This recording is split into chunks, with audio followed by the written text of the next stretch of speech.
This is for my black brothers and sisters who are insulted by being called blacks because they're still clinging on to the label handed to them by the apartheid.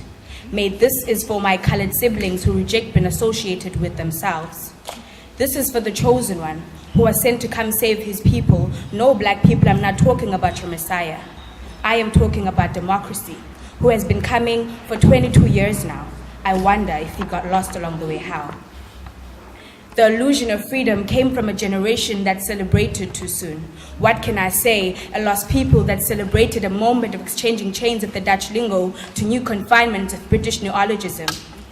I guess the momentary release was too much bliss, made us feel at ease, because we could have won the war. But thanks to Tata Madiba's new rainbow nation, now we are definitely conquered souls. See, we conclude our lives in this constitutional lies that my right is given just like a sigh, effortlessly. Yet take note how Soneto started Red October, Wariteja, Ngobasehla, distracted by our own symptoms, forgetting who caused the disease. Now we are solving feminism issues and those with fluid tissues, while blood of a black body seemed to never miss the tarred road. So Cicero's rose because we fell, hypnotized under the spell of fame, desperately begging to be tamed, labeled as a radical. Now I thought revolutionaries worked in silence, never mind who got the plaudits as long as the work was done.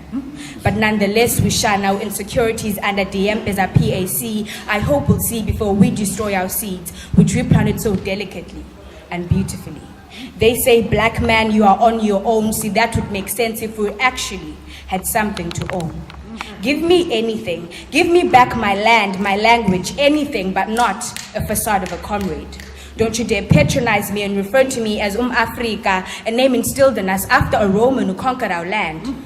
Call us by our name. Je m'appelle Lindo. I come from the rich souls of Al-Kibulan, Ethiopia, Kush, land of gold, where we die digging, toiling till our black backs can't no more. Even if I died war, please teach my girls about the likes of Shahrazad Ali and not to aspire for likes like the likes of our lead. Teach my boys about the likes of Dr. Umar Johnson. Don't tell him being a thug is in his genes, that he needs to sag his genes to be considered a man. This is for my schizophrenic mother who doesn't want to hear my speech.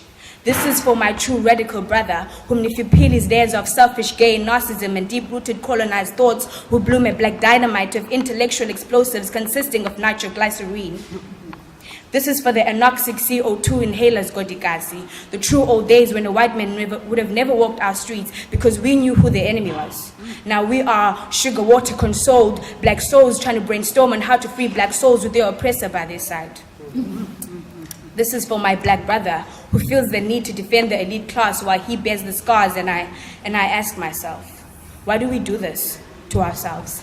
Exit the system of black peasants trying to play the white monopoly, brother, you lose, and those whose money was against you will cruise blues and lustful celebrations. See, the system introduces our fathers to the cities where they are dazzled by the unfamiliar, jaw-dropping sights of our sisters' explicitly exposed legs and thick brown thighs.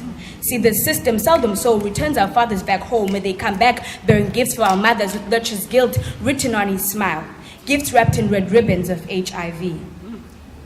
So you may try to sprinkle it in Sasa, scented in RDP houses, even wrapped in BEE, have it delivered to me by a black president. No matter how hard you try to disguise your shit, it still stinks, sir. This is for my true kings and queens. Get off the dirty floor, or have you forgotten? You sit on thrones. Thank you.